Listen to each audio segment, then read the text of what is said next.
Yo, what is up, fam? It's your boy Legend, and I am back with another video. You already know what this is just by looking at the thumbnail. What if Naruto was sent to the Akame got killing universe, part 6? If you guys liked the video, make sure you hit that like button, subscribe while you're at it. Like goal for the video is going to be 5 likes as usual, but without further ado, let's just get into this intro so we can start this what if.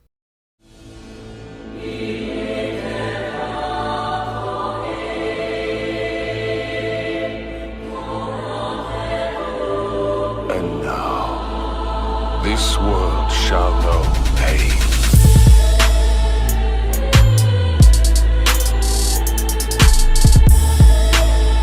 Almighty. Push.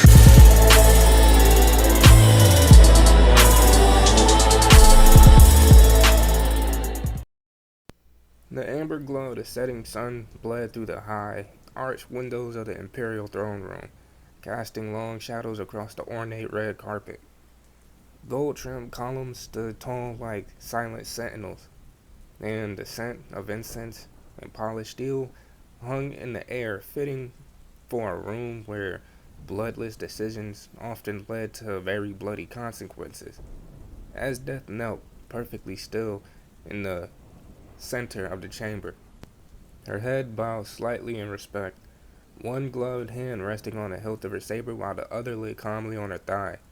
The dark cape that draped over her broad shoulders rustled faintly as the wind whispered through the open balcony behind her.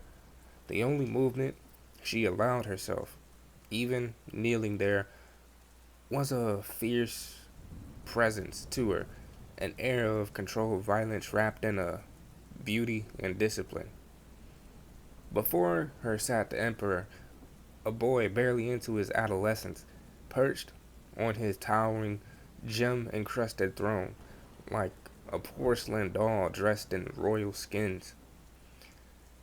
To his left lounged the Prime Minister, honest, bloated with indulgence and self-importance, his beady eyes gleaming like oil as they gazed upon Esdeath with twisted delight. "General Esdeath," the boy Emperor chirped, his voice high and rehearsed. "You've once again brought glory to our empire. Reports say you crushed the northern rebels with such efficiency that their remaining forces begged to be taken prisoner." A faint smile played at Esdeath's lips, the barest tilt of satisfaction. "I live to serve the empire, your majesty." Honest, thick, jeweled fingers drummed against the armrest of a throne, sending ripples through his bloated flesh. "Indeed, indeed. You are the Empire's most loyal sword. Those savages up north have been a thorn in our side, and yet you handled them with elegance and finality. Ah, the artistry of war.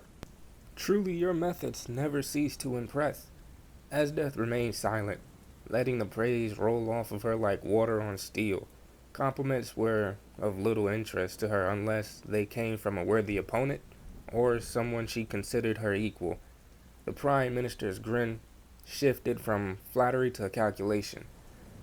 "However," he said, voice hardening with weight, "the situation in the capital remains delicate. Night Raid continues to stir chaos in our streets. They've grown bold, slaughtering nobles, attacking convoys, even freeing condemned criminals right from under our noses." He leaned forward, his fleshy face bunching up with annoyance. "Our soldiers are terrified. These assassins work in shadows and whispers, and every failed pursuit drains morale. But there's more." He pulled a thin parchment from his robes and held it up, as if it carried the weight of something profound. "There's a new figure among them. No Tegu has been identified in his possession, and yet he disappears at will, manipulates terrain, apparently heals others, and has slain danger beasts solo. Witnesses are few, but the ones who have witnessed describe him only as a ghost. We believe he's aiding Night Raid. As Death tilted her head slightly, intrigued. A new element. That sounds fun. I'm glad you think so, Honest said, lips curling. Because I want you to handle it. All of it. Night Raid and this ghost. Eliminate them. Make a public example of them. The citizenry needs to be reminded of what happens when you defy the Empire. The Emperor nodded rapidly beside him. You may use whatever you need, General Asdeath. Men, resources, funds, take it. Just end this threat. Asdeath finally rose to her feet in one smooth motion, the steel of her boots clicking softly against the marble floor. Her eyes glinted with cold fire curiosity, sharpened but the promise of a challenge. I will handle it personally, she said, voice calm and absolute. Night Raid will fall. And as for this ghost, I'll break him first, then find out what makes him so interesting. She turned, cloak sweeping behind her like the wings of a hawk, and began her stride toward the great doors of the throne room. But I won't be alone, she added without looking back. If I'm to hunt assassins in the shadows, I'll need a team of my own, the best the Empire has to offer. Honest laugh echoed behind her like an execution bell. And with that, as Death vanished into the gilded corridors, already planning her first move. Meanwhile, the infirmary was quiet, save for the soft ticking of a wall clock and the occasional whistle of winds slipping in through the high ventilation slots. Moonlight filtered through the nearby window, painting soft blue-gray stripes across the room's modest interior. Two narrow beds were placed side by side, each occupied by a recovering Night Raid member. But on the floor between the two, curled up in a makeshift bedding of folded blankets and his long cloak, slept Naruto.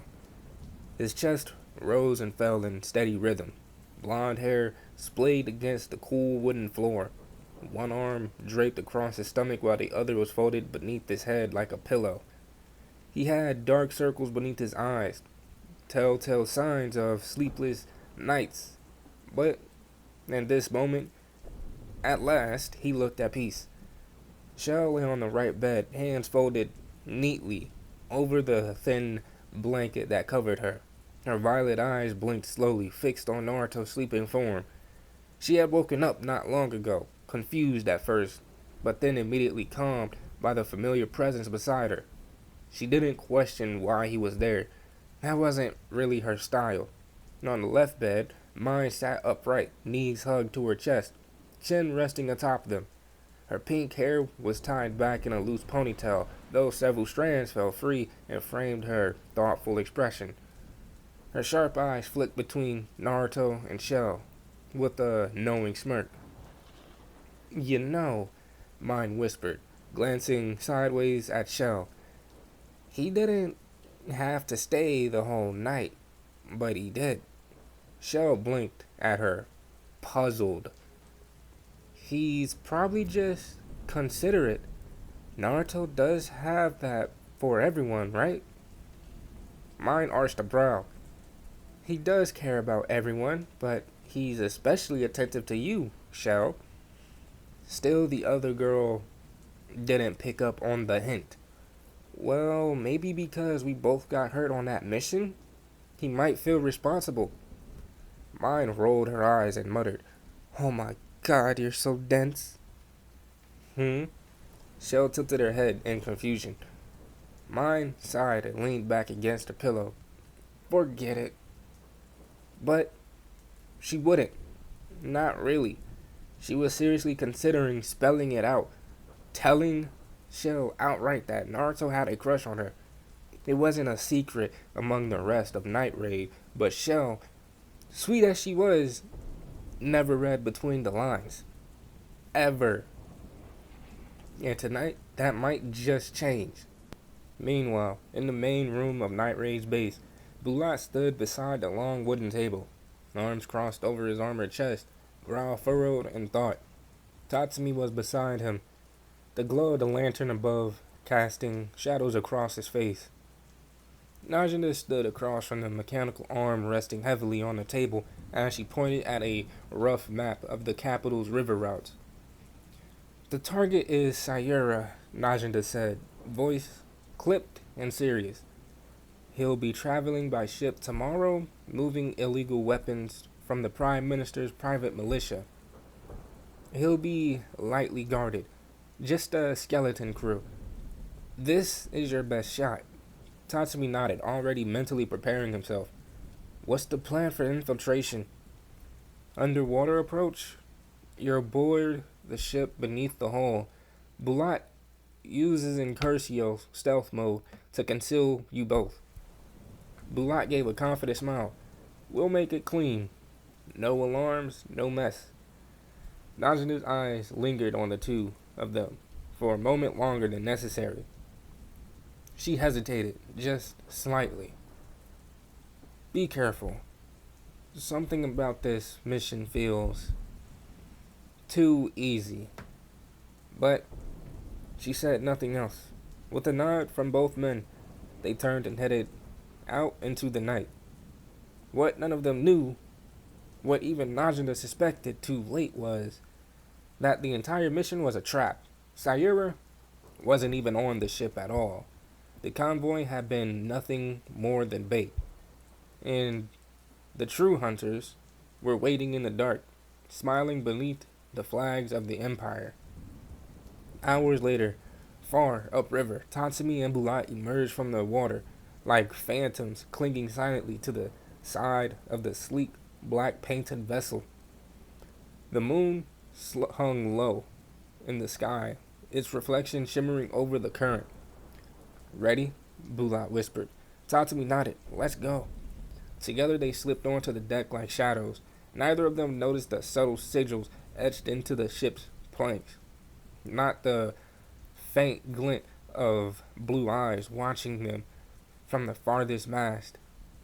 Back at base, the infirmary had grown much livelier.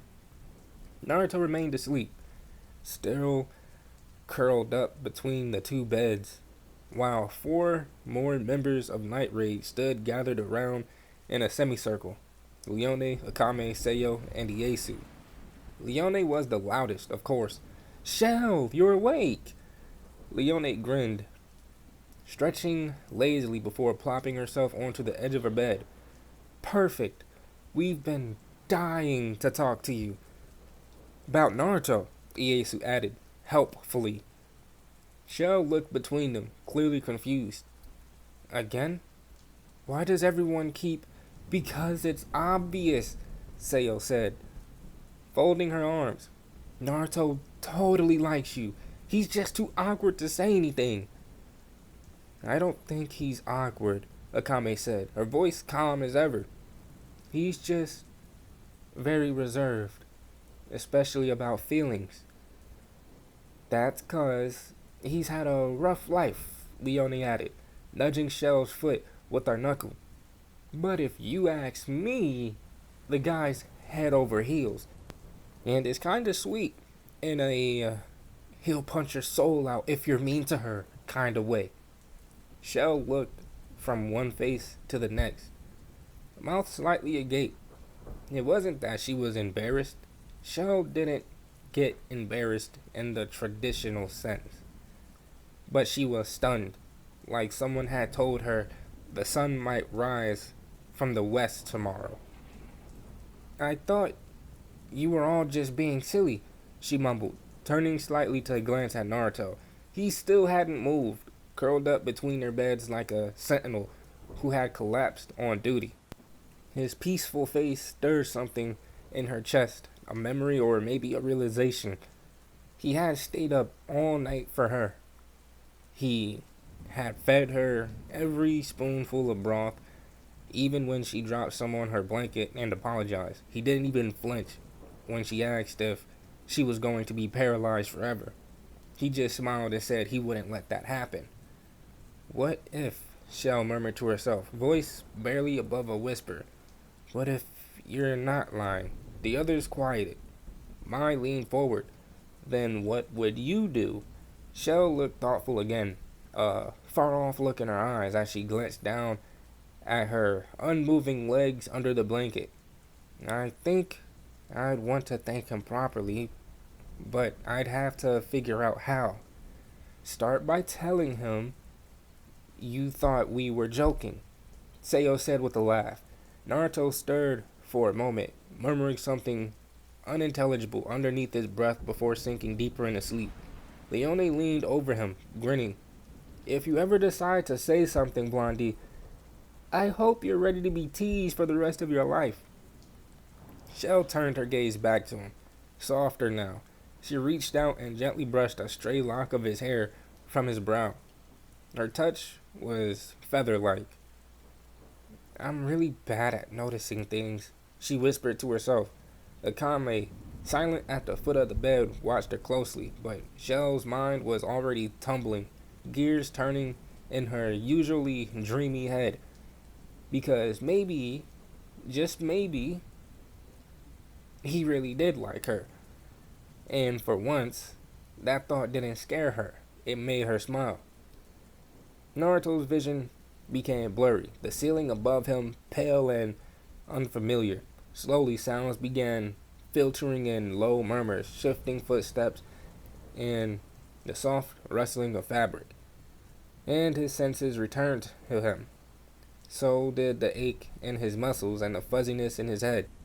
He blinked rapidly and pushed himself up with a quiet groan, only to freeze as he became fully aware of his surroundings. 4 figures stood around him, Leone, Akame, Seiyo, and Ieyasu, each of them staring at him with a sly, knowing smirk that instantly made him uncomfortable.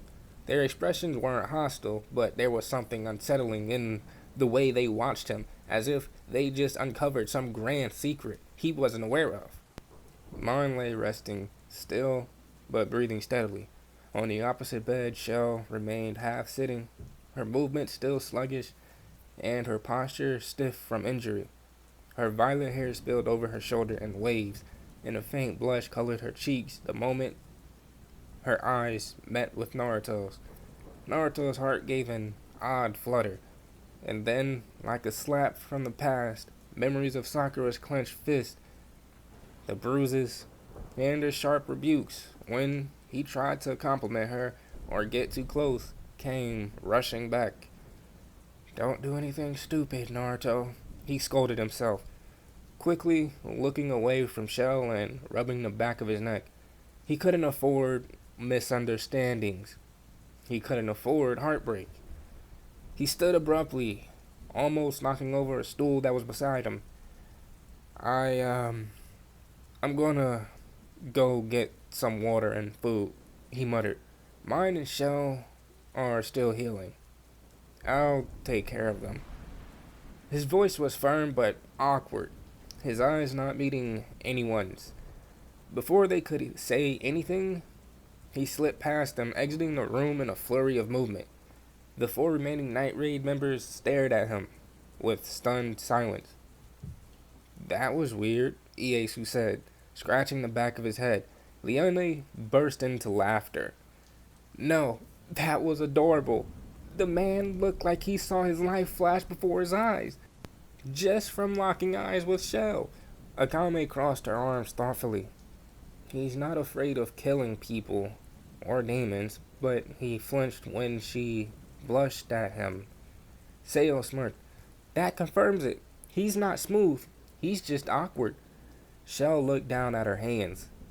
The warm blush still lingered on her cheeks. So, you were just joking about him liking me? Nope, Leone said. He definitely does. You just fluster him. But then why did he look so scared? Shell asked, genuinely confused. Leone leaned down toward her, her grin playful. Probably because he's got emotional trauma, sweetie. It's probably a long history of girls not treating him so well. That's probably why he doesn't chase, even if he wants to. Shell blinked. So he wouldn't make the first move? Not unless you were blunt about it. Like, I mean, blunt, blunt. Leone gave her a thumbs up and whispered, Guy's heart is like a locked chest. You just need the right key or a crowbar. Naruto returned 10 minutes later carrying a large tray, and on it was a pitcher of water, 2 metal cups, and a plate of freshly grilled river fish, steamed rice, and pickled greens. The scent filled the room immediately, causing Mai's nose to twitch and her stomach to let out a soft growl. Shell, too, tried to shift upward but winced from the sudden motion. Easy, Naruto said softly as he knelt beside her bed. His demeanor was calm and composed now, the earlier fluster replaced by silent resolve. He carefully broke a piece of fish into small bite-sized portions, blowing on it before gently feeding Mai first. She grumbled at being babied, but her hunger quickly overtook her pride. Then he turned to Shell. Here, drink first.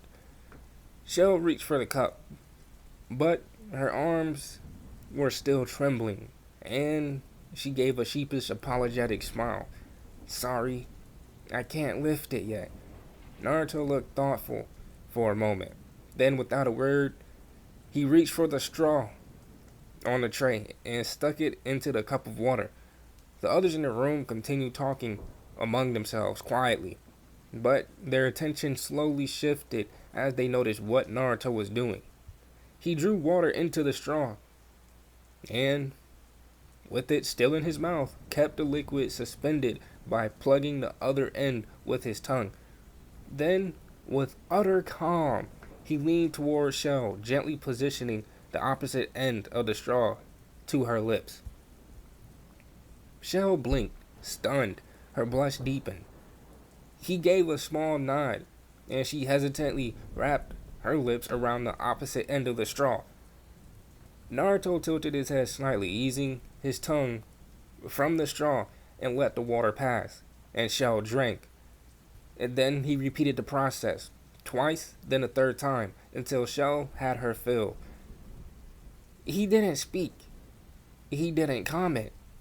He didn't seem embarrassed anymore, just focused. By the fourth round, every conversation in the room had stopped.